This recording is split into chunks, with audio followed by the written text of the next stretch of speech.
നമസ്കാരം. എല്ലാ മാന്യ പ്രേക്ഷകർക്കും നീതിപാതയുടെ പുതിയൊരു എപ്പിസോഡിലേക്ക് സ്വാഗതം.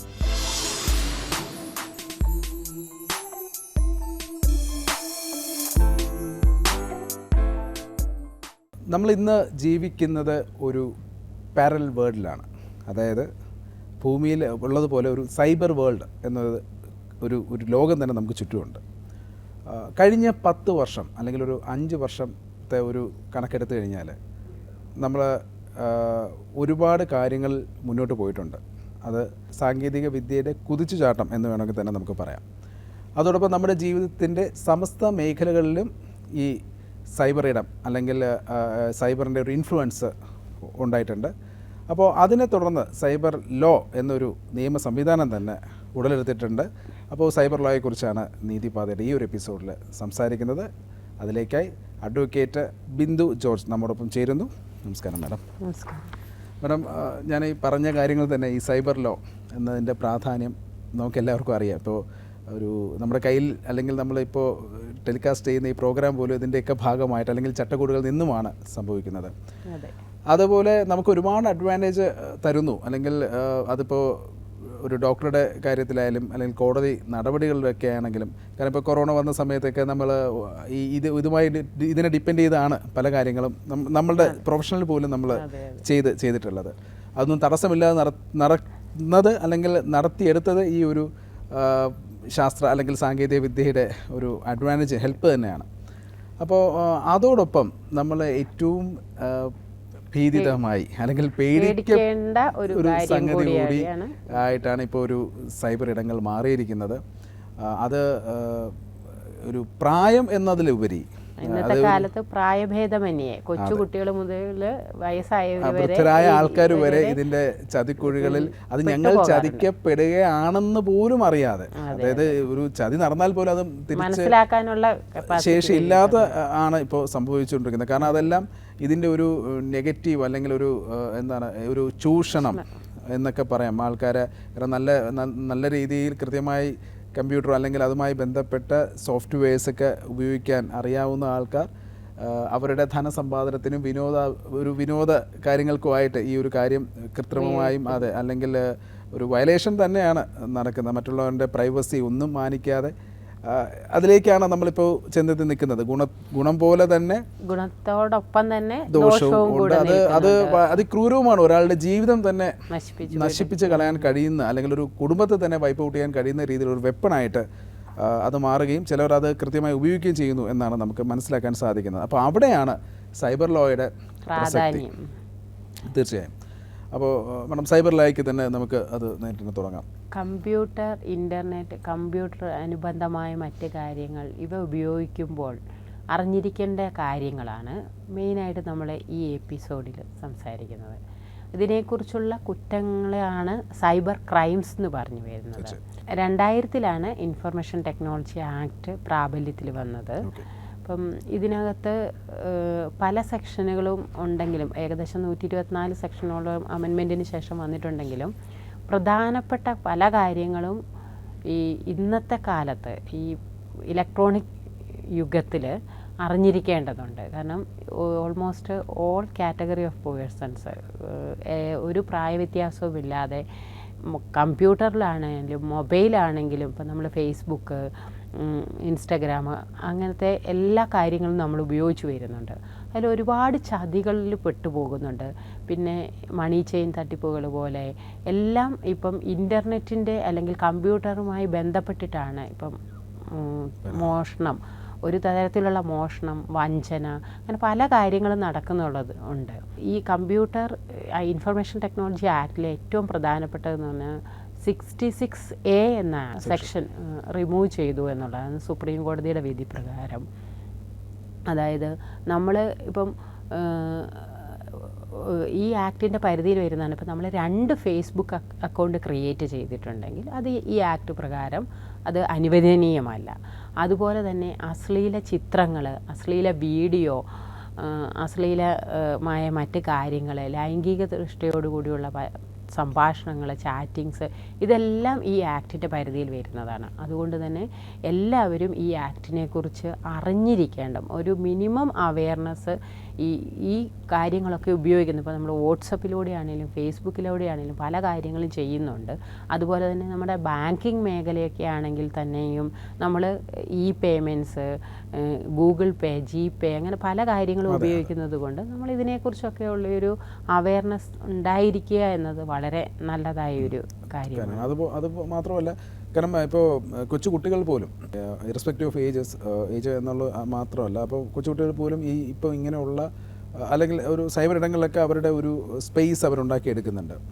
പക്ഷേ ഇതിൻ്റെ ഒരു നിയമവശം അല്ലെങ്കിൽ നമ്മൾ ചെയ്യുന്ന അല്ലെങ്കിൽ ഈ ഒരു പ്രവൃത്തി അത് നിയമവിധേയമാണോ അല്ലേ എന്നുള്ളൊരു തിരിച്ചറിവില്ലായ്മ, അത് കൊച്ചുകുട്ടികളെന്ന് നോക്കണ്ട, മുതിർന്നവരാണെങ്കിൽ പോലും അതില്ല. ഈ സൈബർ ലോയുടെ ഒരു അജ്ഞത അല്ലെങ്കിൽ ഇതൊരു മിസ്റ്റേക്ക് ആണ് എന്നറിയാതെ തന്നെ പലരും പല ചതിക്കുഴികളിലും പോയി വീഴുന്നുണ്ട്. അപ്പോൾ അതെല്ലാം പിന്നെ നിയമപരമായി അല്ലെങ്കിൽ ഒരു ആക്ഷനിലേക്ക് വന്നു കഴിഞ്ഞാൽ അതെല്ലാം ഇവരെല്ലാം ഒരു ക്രിമിനൽ കേസുകളിൽ പ്രതിയായി വരുന്നു എന്നുള്ളതാണ് നമ്മൾ കണ്ടുവരുന്നത്. അപ്പോഴാണ് പലപ്പോഴും നമ്മളൊക്കെ കാണാറുണ്ടല്ലോ, ഞാൻ അറിഞ്ഞില്ല അല്ലെങ്കിൽ എനിക്ക് അറിവില്ല. അപ്പോൾ ഇഗ്നോറൻസ് നോട്ട് ആൻ എക്സ്ക്യൂസ് എന്ന് നമുക്ക് പറയാൻ സാധിക്കുകയുള്ളൂ. പക്ഷേ അതിലുപരി അത് ആ ഒരു ഇഗ്നോറൻസ് മാറ്റാനും നമുക്ക് ആ സൈബർ ലോയുടെ അല്ലെങ്കിൽ സൈബർ ലോ ഏതൊക്കെ രീതികളിലാണ് ഇപ്പം, കാരണം ഒരുപാട് പറഞ്ഞു കൊടുക്കേണ്ട കാര്യമില്ല. ഈ ഇന്ന ക്രൈമുകൾ, സൈബർ ക്രൈംസുകളുണ്ടല്ലോ, പല രീതിയിലുള്ള സൈബർ ക്രൈംസ്. അപ്പോൾ നമ്മുടെ മൊബൈൽ വരെ അതിന് വിധേയമായാണ് പ്രവർത്തിക്കുന്നത്. സൈബർ ലോ അനുസരിച്ച് തന്നെയാണ് പ്രവർത്തിക്കേണ്ടത് എന്നുള്ളതാണ് നമ്മൾ മനസ്സിലാക്കേണ്ടത്. അതെ, പ്രധാനമായും ശ്രദ്ധിക്കേണ്ട കാര്യം നമുക്ക് കിട്ടുന്ന എല്ലാ മെസ്സേജുകളും നമ്മൾ ഫോർവേഡ് ചെയ്യാൻ നിൽക്കരുത്. അതാണ് ഏറ്റവും ഇമ്പോർട്ടൻ്റ് ആയിട്ടുള്ള കാര്യം. നമ്മൾ ശ്രദ്ധിക്കണം. ഒരു മെസ്സേജ് വന്നാൽ നമ്മളത് വായിച്ചു നോക്കിയിട്ട് ആരെയെങ്കിലും മുറിപ്പെടുത്തുന്ന എന്തെങ്കിലും കാര്യങ്ങളുണ്ടോ, എന്തെങ്കിലും അശ്ലീല കാര്യങ്ങളുണ്ടോ, രാജ്യത്തിൻ്റെ അഖണ്ഡതയോ ഐക്യതയോ ബാധിക്കുന്ന കാര്യങ്ങളുണ്ടോ, ഇതൊക്കെ നോക്കണം. അതായത് കിട്ടുന്ന പ്രത്യേകിച്ച് നമ്മൾ രാഷ്ട്രീയക്കാരെ സംബന്ധിച്ചുള്ളത്, സിനിമാക്കാരെ സംബന്ധിച്ച് ഇതൊക്കെ നമ്മളങ്ങ് ഫോർവേഡ് ചെയ്ത് പോകുകയാണ്. ആ കാര്യത്തിൽ വളരെ ശ്രദ്ധിക്കേണ്ടതാണ്. സൈബർ ലോയിൽ ഏറ്റവും പ്രധാനപ്പെട്ടതെന്ന് പറയുന്നത് സൈബർ ടെററിസം എന്ന് പറയുന്നതാണ്. അതായത് രാജ്യത്തിൻ്റെ ഐക്യത്തെയോ അഖണ്ഡതയോ ബാധിക്കുന്ന എന്തെങ്കിലും കാര്യങ്ങൾ ഇലക്ട്രോണിക് മാധ്യമങ്ങളിലൂടെ പ്രചരിപ്പിക്കുന്നതിനെയാണ് സൈബർ ടെററിസം എന്ന് പറയുന്നത്. ഈ സൈബർ ടെററിസം ആക്ട് പ്രകാരം തന്നെ ശിക്ഷാർഹമാണ്. അതിൻ്റെ ശിക്ഷ എന്ന് പറയുന്നത് ജീവിതകാലം മുഴുവനുള്ള ലൈഫ് ഇംപ്രിസൺമെൻ്റ് ആണ്.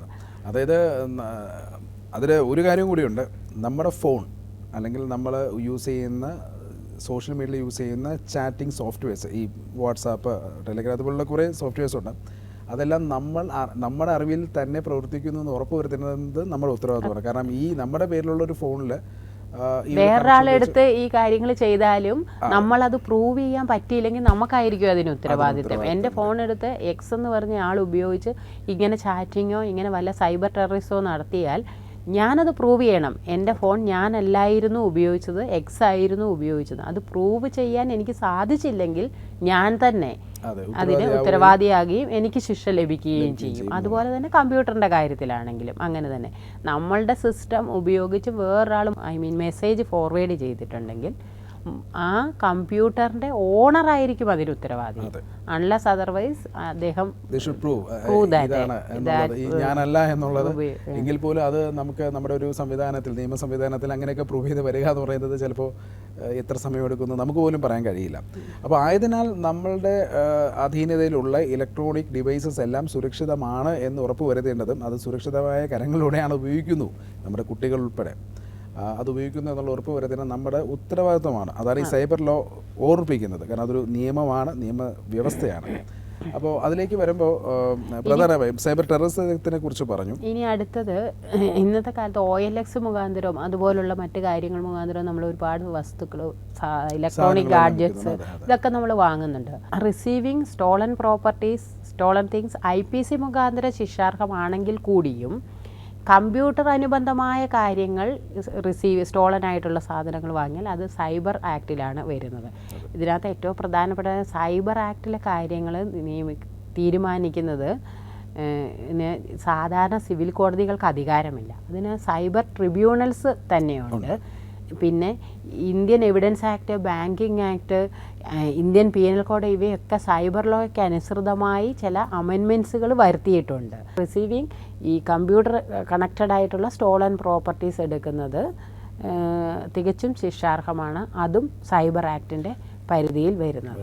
അപ്പം അത് ഒന്നുകൂടി വ്യക്തമായി കഴിഞ്ഞാൽ ഇപ്പോൾ OLX പോലുള്ളൊരു സ്ഥലത്ത് നമുക്ക് ചിലപ്പോൾ ഏറ്റവും വില കുറച്ചൊരു സാധനം കിട്ടുന്നു എന്നുണ്ടെങ്കിലും അത് ചിലപ്പോൾ അത് വളരെ നമുക്കത് താൽക്കാലിക ലാഭത്തിന് വേണ്ടി ഒന്നും അറിയാത്ത ഒരാളിൽ നിന്നത് വാങ്ങണ്ട എന്നല്ല, അത് വാങ്ങുന്നതിനുള്ള സുതാര്യത നമ്മൾ പരിശോധിച്ച് ഉറപ്പ് വരുത്തേണ്ടത്. അതിന്റെ ഇൻവോയ്സസും അതിന്റെ മറ്റുള്ള, കാരണം വെറുതെ ഒരു സാധനം ഇതൊരു ക്രൈമിലും ഇൻവോൾവ്ഡ് അല്ല, ഇതൊരു സ്റ്റോളൻ പ്രോപ്പർട്ടി അല്ല. റിസീവിങ് സ്റ്റോളൻ ഇലക്ട്രോണിക് ഐറ്റംസ് അത് 66B പ്രകാരമാണ് അത് പണിഷബിൾ ആകുന്നത്. 3 വർഷം വരെ തടവ് ശിക്ഷ ലഭിക്കാവുന്ന ഒരു കുറ്റകൃത്യമാണ്. നേരത്തെ ഞാൻ സൂചിപ്പിച്ചിരുന്നു 66A അത് ഒമിറ്റ് ചെയ്തു എന്ന് പറഞ്ഞു സുപ്രീം കോടതിയുടെ വിധി പ്രകാരം. അത് സെൻഡിങ് ഒഫൻസീവ് മെസ്സേജസ് ആണ്, അതായത് അശ്ലീല സന്ദേശങ്ങൾ പ്രചരിപ്പിക്കുന്നതിനെയാണ് അത് വന്നത്.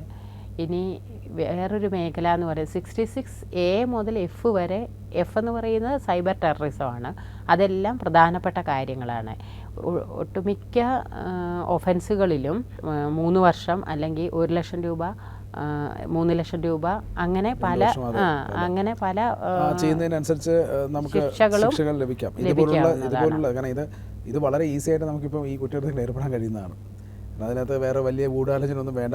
നമ്മൾ അറിയാതെ തന്നെ ഇത് ഒരു മെസ്സേജ് അയക്കുന്നത് അങ്ങനെ ലിങ്ക് ചെയ്ത് എടുക്കാതെ ഈസി ആയിട്ട് അത് സോഴ്സ് പിടിക്കപ്പെടാനുള്ള സാധ്യത വളരെ വളരെ കൂടുതലുമാണ്. അതുകൊണ്ട് നമ്മൾ റെസ്പോൺസിബിലിറ്റി ഒരു യൂസ് ചെയ്യുന്ന മൊബൈലായാലും കമ്പ്യൂട്ടറായാലും അല്ലെങ്കിൽ സൈബർ വേൾഡിൽ ഉള്ള ഒരു റെസ്പോൺസിബിലിറ്റി എന്ന് പറയുന്നത് വളരെ വലുതാണ്. അപ്പോൾ പിന്നെ ഇതുമായി ബന്ധപ്പെടുന്ന വേറെയും കുറ്റകൃത്യങ്ങളുണ്ടാവും, അതൊക്കെ ഉണ്ട്. അതിനു മുമ്പ് ഡിവൈഎസ്പിക്കോ അതിന് മുകളിലുള്ള റാങ്കിലുള്ള ഉദ്യോഗസ്ഥർക്കായിരുന്നു ഈ കുറ്റകൃത്യങ്ങളെക്കുറിച്ച് അന്വേഷിക്കാനുള്ള അധികാരമുണ്ടായിരുന്നത്. ഇപ്പോൾ അമെൻമെൻറ്റിന് ശേഷം CIക്കോ അതിന് മുകളിലുള്ള റാങ്കിലുള്ള ഉദ്യോഗസ്ഥർക്ക് ഇതിനെക്കുറിച്ച് അന്വേഷിക്കാനുള്ള അധികാരമുണ്ട്. അവരുടെ അധികാര പരിധിയിൽ വരുന്നതന്നെ ഈ അന്വേഷണത്തിൻ്റെ ഭാഗമായി ഏത് സ്ഥലങ്ങളും വന്ന് ഇൻസ്പെക്ഷൻ നടത്താനും രേഖകൾ പരിശോധിക്കാനും ഒക്കെ ഇവർക്ക് ഈ അന്വേഷണ ഉദ്യോഗസ്ഥനും ടീമിനും അധികാരം നൽകുന്നുണ്ട്. അപ്പം നമ്മൾ ഈ മൊബൈലോ അല്ലെങ്കിൽ കമ്പ്യൂട്ടറോ നമ്മുടെ PC-യോ ഒക്കെ ഉപയോഗിച്ചാൽ അവർക്കത് ഈവൻ കണ്ടെടുക്കാൻ വരെയുള്ള അധികാരം ഈ ആക്ട് നൽകുന്നുണ്ട്.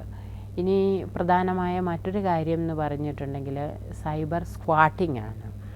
അത് പറഞ്ഞിട്ടുണ്ടെങ്കിൽ പ്രശസ്തമായ വെബ്സൈറ്റുകളുടെ ഡൊമൈനുകൾ ഉപയോഗിച്ച് അതിനോട് സാദൃശ്യമുള്ള വെബ്സൈറ്റുകൾ ഉണ്ടാക്കുക, എന്നിട്ട് സാമ്പത്തിക ലാഭം, അതും കുറ്റകരമാണ്. 3 വർഷം വരെ തടവും 2 ലക്ഷം രൂപ വരെ ഫൈനും ഈടാക്കാവുന്ന കുറ്റകൃത്യമാണ് അത് ഒന്നുള്ളത്. പിന്നീട് പേഴ്സണാലിറ്റി തെഫ്റ്റ് എന്ന് പറയുന്ന കാര്യമുണ്ട്, അതായത് വ്യക്തി വിവരങ്ങൾ മോഷ്ടിക്കുന്നതാണുള്ളത്. അതും ശിക്ഷാർഹമാണ്. ഇപ്പോൾ ഒരു വ്യക്തിയുടെ വ്യക്തിപരമായ കാര്യങ്ങൾ അയാൾ അറിയാതെ മോഷ്ടിച്ച് മറ്റു കാര്യങ്ങൾക്ക് ഉപയോഗിക്കുന്നതിനെയാണ് വ്യക്തി വിവരണം സൈബർ തെഫ്റ്റ് എന്ന് പറയുന്നത്. ഫിഷിംഗ് ഉണ്ട്, അതായത് വ്യക്തിയുടെ credit card number, password, user name എന്നീ കാര്യങ്ങൾ വ്യക്തികൾ അറിയാതെ സാമ്പത്തിക ലാഭത്തിന് വേണ്ടി ഉപയോഗിക്കുന്നതാണ്. അതും ശിക്ഷാർഹമാണ്. അതുപോലെ ഇപ്പം നമ്മൾ ആ സൈബറിലോ ഈ കാര്യങ്ങൾ സംസാരിക്കുമ്പോൾ പറഞ്ഞേ പറ്റൂ എന്നൊരു കാര്യമുണ്ട്. കാരണം ഇപ്പോൾ തന്നെ ഒരുപാട് പ്ലാറ്റ്ഫോമുകളിൽ നമുക്ക് പല സോഫ്റ്റ്വെയർസ് ഫ്രീ ആയിട്ട് തന്നെ അവൈലബിൾ ആണ്. അത് പൈസ കൊടുത്ത് വാങ്ങണമെന്നില്ല. അതിൻ്റെ ചില സോഫ്റ്റ്വെയർസിൻ്റെ പേര് തന്നെ ഡീപ് ഫേക്ക് എന്നുള്ളതാണ്. ആ ഫേക്ക് എന്നൊരു സംഭവം ഫേസ്.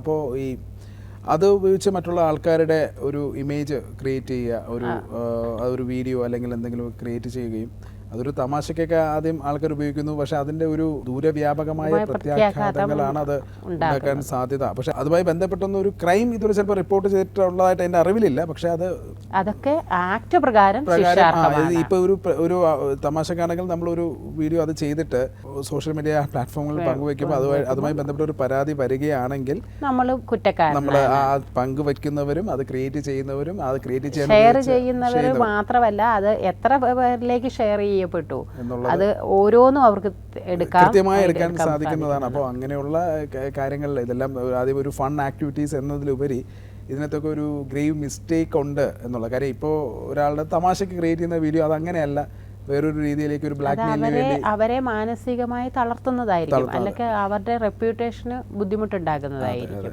ഈ വക കാര്യങ്ങളിലൊക്കെ ശ്രദ്ധിക്കേണ്ടതാണ്. അതുകൊണ്ടാണ് കൊച്ചു കുട്ടികൾ പോലും ഇന്നത്തെ കാലത്ത് മൊബൈൽ ഉപയോഗിക്കുന്നത്. അപ്പോൾ കുഞ്ഞുങ്ങൾ മൊബൈൽ എടുക്കുമ്പോൾ പേരൻസ് അത് ശ്രദ്ധിക്കണം. അല്ലെങ്കിൽ നമ്മുടെ കമ്പ്യൂട്ടർ എടുക്കുമ്പം അവർ അറിയാതെ ഫോർവേഡ് ചെയ്യുന്ന മെസ്സേജുകൾ കൂടിയാണെങ്കിലും ആർക്കെങ്കിലും ഹാനികരമാണെങ്കിൽ അവർ കംപ്ലൈൻറ്റ് കൊടുത്താൽ പിടിക്കപ്പെടും. അപ്പം ഈ കാര്യത്തിൽ പേരൻസ് എപ്പോഴും കുട്ടികളുടെ കാര്യത്തിൽ ഒരു ചെയ്യുക എന്നുള്ളത്. പിന്നെ വേറൊരു ടേം എന്ന് പറയുന്നത് ഇമെയിൽ ബോംബിംഗ് എന്നാണ്. ബോംബിംഗ് എന്ന് പറയുന്നത് പോലെ തന്നെ ഇത് ഒരു സെർവർ ഉപയോഗിച്ച് അവർ ബൾക്കായിട്ടുള്ള മെയിലുകൾ അയക്കുക, ഇൻബോക്സിലേക്ക് അയക്കുക. അപ്പം അവിടെ സെർവർ ഡൗൺ ആകും. എന്നിട്ട് അവർ സാമ്പത്തിക നേട്ടം ഉണ്ടാക്കുക. ഇങ്ങനെ ഉള്ളതാണ് കണ്ടുവരുന്ന വേറൊരു. അത് പിന്നെ പണ്ട് കാലങ്ങളിൽ കണ്ടുവരുന്ന ഹാക്കിംഗ്, ഇതുപോലുള്ള ഹാക്കിംഗ്, അത് ഓൾമോസ്റ്റ് ഇപ്പോൾ എല്ലാവർക്കും അറിയാം. ഹാക്കിംഗ് പിന്നെ 3 വിധത്തിലുണ്ട്. വൈറ്റ് ഹാൻഡ് ഹാക്കിംഗ് ഉണ്ട്, ബ്ലാക്ക് ഹാൻഡ് ഉണ്ട്, ഗ്രേ ഉണ്ട്. ഈ 3-ൽ വൈറ്റ് ഹാൻഡ് എന്ന് പറയുന്നത് സദുദ്ദേശത്തോട് ചെയ്യുന്നതും, ബ്ലാക്ക് എന്ന് പറയുന്നത് ദുരുദ്ദേശത്തോടെ ചെയ്യുന്നു, ഗ്രേ എന്ന് പറയുന്നത് ഇത് ഇൻബിറ്റ് ഈ ബ്ലാക്കും വൈറ്റും കൂടെ കൂടിയതാണ്. അപ്പം സദുദ്ദേശം എന്ന് പറയുമ്പോൾ ഇപ്പോൾ പോലീസ് ഓഫീസേഴ്സ് അങ്ങനെ കുറച്ച് കാറ്റഗറിയിൽപ്പെട്ടവർ നമ്മുടെ കാര്യങ്ങൾ എടുക്കുന്നത് അവർ നല്ല കാര്യങ്ങൾക്ക് വേണ്ടിയാണ്. അത് അലൗഡാണ്, അവർക്ക് അലൗഡാണ്. അപ്പം അത് നമുക്ക് ഈ ഹാക്കേഴ്സിൻ്റെ പണിഷ്മെൻ്റ് എന്ന് പറയുന്നത് 3 വർഷം ഇംപ്രിസൺമെൻ്റാണ്. ഇനി അതുപോലെ തന്നെ ഒരു പ്രധാനപ്പെട്ടതാണ് ഒബ്സീൻ മെസ്സേജസ് സെൻഡ് ചെയ്യുക എന്നുള്ളത്. അത് 67 പ്രകാരമാണ് ശിക്ഷാർഹമാണ്. അതിന് 5 വർഷം ഇംപ്രിസൺമെൻറ്റ്, 10 ലക്ഷം രൂപ ഫൈൻ, അല്ലെങ്കിൽ രണ്ടും കൂടെ കൂടിയതാണ് വരുന്നത്. അതായത് നമ്മൾ അശ്ലീല മെസ്സേജുകൾ ഫോർവേഡ് ചെയ്യുക, എസ്പെഷ്യലി ഫേസ്ബുക്ക്, ഇൻസ്റ്റാഗ്രാം ഇങ്ങനെയുള്ള കാര്യങ്ങളിൽ നമ്മൾ ഇപ്പം കാണുന്നില്ലേ, ആളുകൾ ഒരാളുടെ തല വെച്ച് മറ്റേയാളുടെ ശരീരഭാഗങ്ങളൊക്കെ ഇതാക്കി ചെയ്യുന്നത് ആണ് അതിൽ വരുന്നത്. അല്ല, അതാണ് നമ്മൾ ഈ പല സോഫ്റ്റ്വെയർസും ഈ നിയമപരിധിയിലൊക്കെ വരാൻ സാധ്യതയുള്ള സോഫ്റ്റ്വെയർസാണ് പലരും ഫോണിൽ വളരെ ഈസി ആയിട്ട് പലത് നിർമ്മിച്ച് കിടക്കുന്നത്. പക്ഷെ അത് ശരിക്കും ഒരു നിയമത്തിലേക്കൊക്കെ പോയി കഴിഞ്ഞാൽ അത് ഒരു കേസ് അല്ലെങ്കിൽ എഫ്ഐആർ രജിസ്റ്റർ ചെയ്തിട്ടുണ്ടെങ്കിൽ അത് ദൂരവ്യാപകമാണ്. കാരണം ഈ 5 വർഷം 10 ലക്ഷം രൂപ എന്നൊക്കെ പറയുന്നത് ശിക്ഷ, കാരണം അവർ ക്രിമിനൽ ഒഫൻസിന്റെ പ്രതിയാവുകയാണ് ചെയ്യുന്നത്. അപ്പോൾ അതുകൊണ്ട് ഈ വക കാര്യങ്ങളൊക്കെ പുതിയ കാര്യങ്ങളൊക്കെ അല്ലെങ്കിൽ ട്രെൻഡിന്റെ ഭാഗമായിട്ടൊക്കെ വരുമ്പോഴത്തേക്കും ശ്രദ്ധിക്കണം, നമ്മൾ എന്താണ് ചെയ്യുന്നത്, എന്ത് കാര്യത്തിലേക്കാണ് നിൽക്കുന്നതൊക്കെ ഒരു ധാരണ ഉണ്ടാവണം. പിന്നെ അതോടൊപ്പം തന്നെ ഇപ്പം ഈ പോർണോഗ്രാഫി അങ്ങനെയുള്ള കാര്യങ്ങൾ സ്ത്രീകളുടെയും കുട്ടികളുടെയും കാര്യത്തിൽ ഏറ്റവും കൂടുതൽ വരുന്നതാണ് പോർണോഗ്രാഫി. അത് 67A പ്രകാരമാണ് പറയുന്നത്. അത് പോർണോഗ്രാഫിയും ചൈൽഡ് പോർണോഗ്രാഫി അത് 67B പ്രകാരം സ്പെസിഫൈ ചെയ്ത് പറയുന്നുണ്ട്. പോർണോഗ്രാഫി എന്ന് പറയുന്നത് നമ്മുടെ അശ്ലീല ചിത്രങ്ങൾ ലൈംഗിക ചുവയോടുകൂടി മറ്റ് ആളുകൾക്ക് അയച്ചു കൊടുക്കുകയും അത് മുഖാന്തരം അവർക്ക് സാമ്പത്തിക ലാഭം ഉണ്ടാക്കുകയും ചെയ്യുന്നതാണ്. ഇത് മിക്കവാറും നമ്മളുടെ ഫ്രണ്ട്സ്, നമ്മളുടെ ലവേഴ്സ് അങ്ങനെയുള്ളവരാണ്. ഈ നമ്മളുമായി ഒരു ക്ലോസ് റിലേഷൻഷിപ്പ് ഉള്ള വ്യക്തികളാണ് നമ്മളുമായുള്ള റിലേഷൻഷിപ്പ് വിച്ഛേദിക്കപ്പെടുമ്പോൾ നമ്മൾ സ്നേഹത്തിലായിരിക്കുന്ന സമയത്ത് കൊടുത്തിരിക്കുന്ന പല കാര്യങ്ങളും ഉപയോഗിച്ച് ഇവരെ പ്രതികളാക്കുന്ന രീതിയിൽ വെക്കുമ്പോൾ ശ്രദ്ധിക്കുക. അത് ആക്ച്വലി ഇവർ തന്നെയാണ് പ്രതിയാകുന്നത്. നമ്മൾ ആർക്ക് വേണ്ടി ചെയ്യുന്നോ അവർക്കല്ല, ഇത് ചെയ്യപ്പെടുന്ന വ്യക്തിയാണ് അതിനകത്തെ കുറ്റവാളിയായി തീരുന്നത്. 7 വർഷം വരെ തടവും 10 ലക്ഷം രൂപ വരെ പിഴയും ലഭിക്കാവുന്ന കുറ്റകൃത്യങ്ങളാണ് ഇതെല്ലാം ചെയ്യുന്നത്. അപ്പം കുട്ടികളും സ്ത്രീകളും പലപ്പോഴും ഇത് ഇങ്ങനെ നമ്മുടെ ഫോട്ടോ അല്ലെങ്കിൽ നമ്മളുടെ എന്തെങ്കിലും കാര്യങ്ങൾ അശ്ലീല കാര്യങ്ങൾക്കായി അവർ ഉപയോഗിക്കുമ്പോൾ പലപ്പോഴും അവർ നാണക്കേട് കൊണ്ടോ മറ്റെന്തെങ്കിലും കാരണങ്ങൾ കൊണ്ടോ മിണ്ടാതിരിക്കുകയാണ് ചെയ്യുന്നത്. അത് പലർക്കും അത് ഇപ്പോൾ അത് കാലം മാറി എന്ന് തോന്നുന്നു. എല്ലാവരും അവർ ഇങ്ങനെ വരുന്ന പരസ്യമായിട്ട് തന്നെ പ്രതികരിക്കണം. കേസിലേക്കും മറ്റുള്ള നിയമപരമായുള്ള കാര്യങ്ങളിലേക്ക് പോകുന്നുണ്ട്. പിന്നെ പേരൻസ് വളരെ ശ്രദ്ധിക്കണം. കുട്ടികൾ ഏതും കണ്ട് ഫോർവേഡ് ചെയ്യുന്ന ആ ഒരു സംസ്കാരം ഒഴിവാക്കി നമുക്ക് നല്ലൊരു ഇലക്ട്രോണിക് സംസ്കാരം, ഈ ഇലക്ട്രോണിക് ഗാഡ്ജറ്റ്സുകളൊക്കെ നമ്മുടെ നല്ല കാര്യങ്ങൾക്ക് വേണ്ടി ഉപയോഗിക്കുക. അപ്പം അത് ഉപയോഗിക്കുന്ന സമയത്ത് വളരെയധികം ശ്രദ്ധിക്കുക. അതുപോലെ തന്നെ സൈബർ ഫോർജറി എന്ന് പറഞ്ഞൊരു കാര്യമുണ്ട്. അത് ഫേക്ക് കറൻസി ഉണ്ടാക്കുക, ഐഡൻറ്റിറ്റി കാർഡ് ഉണ്ടാക്കുക, ഡോക്യുമെൻറ്റ്സ് ഉണ്ടാക്കുന്നതാണ് ഈ സൈബർ ഫോർജറി എന്ന് പറയുന്നത്. അതും പണിഷബിൾ ആയിട്ടാണ് IT ആക്ടിൽ പറയുന്നത്. അതുപോലെ തന്നെ പൈറസി നമുക്കെല്ലാം അറിയാം, നമ്മൾ വലിയൊരു ഇഷ്യൂ ആണ്. ഒരിക്കലും പിടിച്ചിടാൻ പറ്റാത്തൊരു ഇഷ്യൂ ആയിട്ട് തന്നെയാണ് പൈറസി പോയിക്കൊണ്ടിരിക്കുന്നത്. ഏത് സിനിമ ഇറങ്ങിയാലും അതിൻ്റെ ഡ്യൂപ്ലിക്കേറ്റ് ഉണ്ടാക്കുക, ഫേക്ക് ആയിട്ടുള്ളത്, ഒറിജിനലിനെ വെല്ലുന്ന ഡ്യൂപ്ലിക്കേറ്റുകളാണ് വരുന്നു എന്നുള്ളതാണ്.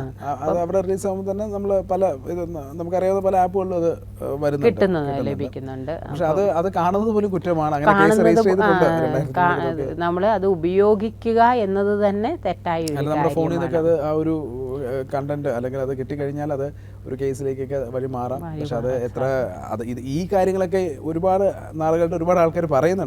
പക്ഷെ അത് എത്രത്തോളം സക്സസ് പ്രാക്ടിക്കലായി ഇംപ്ലിമെന്റ് ചെയ്യുന്നുള്ളൂ എന്നുള്ളതാണ്. അതൊരു അല്ലെങ്കിൽ അതിനോടൊരു ഭയവും ആൾക്കാർക്ക് ഞാൻ കണ്ടിട്ടില്ല. പക്ഷേ ഇത് ഒരു കേസ് വന്നു കഴിഞ്ഞാൽ ഇപ്പം നമ്മൾ വളരെ ഈസി ആയിട്ട് ചിലപ്പോൾ നമ്മുടെ മൊബൈലിലൊക്കെ ഒരുപാട് മൂവീസും കാര്യങ്ങളൊക്കെ ചെയ്യുന്നുണ്ട്. പക്ഷേ അതിൻ്റെ കൺസേൺ അതോറിറ്റീസ് ഒരു പരാതിയായിട്ട് പോയി കഴിഞ്ഞാൽ നമ്മുടെ കയ്യിൽ നിന്ന് അത് കിട്ടിക്കഴിഞ്ഞാൽ അല്ലെങ്കിൽ നമ്മുടെ ഫോണിൽ നിന്നാണെങ്കിൽ അത് നമ്മൾ ഇന്നത്തെ കാലത്ത് അത് കണ്ടുപിടിക്കാൻ എളുപ്പമാണ്. ആ ഫോൺ ഏതൊക്കെ ആളുകൾ ഏതൊക്കെ ഈ ഇത് ഉപയോഗിച്ചു, ഇത് വാച്ച് ചെയ്തു എന്നത് കണ്ടുപിടിക്കാൻ ഈസി ആയിട്ട് കഴിയുന്നുണ്ട്. പിന്നെ അതൊക്കെ ഒരു ശരിക്കും പറഞ്ഞാൽ നിയമവിരുദ്ധമായ കാര്യങ്ങളാണ് എന്നാണ് നമുക്ക് പറഞ്ഞു കൊടുക്കാൻ കഴിയൂ.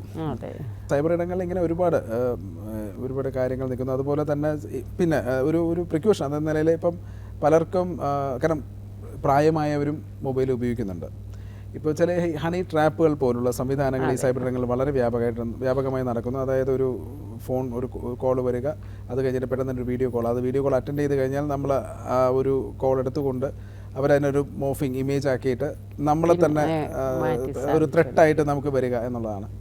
അപ്പോൾ അത് ശരിക്കും പറഞ്ഞൊരു എല്ലാ പോലീസ് വരെയുള്ള ഒരു ബോധം അല്ലെങ്കിൽ ഒരു അവയർനെസ് കൊടുക്കുന്നുണ്ട്. അപ്പോൾ നമുക്കും അത് പറയാനുള്ളത് എത്രയും പെട്ടെന്ന് അടുത്തുള്ള പോലീസ് സ്റ്റേഷനിലും സൈബർ വിങ്ങുമായിട്ടൊക്കെ തന്നെ അത് കോൺടാക്ട് ചെയ്യാം. പോലീസ് സ്റ്റേഷനിൽ എല്ലാ ജില്ലകളിലും സ്പെഷ്യൽ സൈബർ വിങ്സ് തന്നെ ഉണ്ട്. അവരെ അപ്രോച്ച് ചെയ്യുക, അല്ലാതെ അവരുടെ ഒരു ചതിക്കുള്ളിൽ നമ്മൾ അല്ലെങ്കിൽ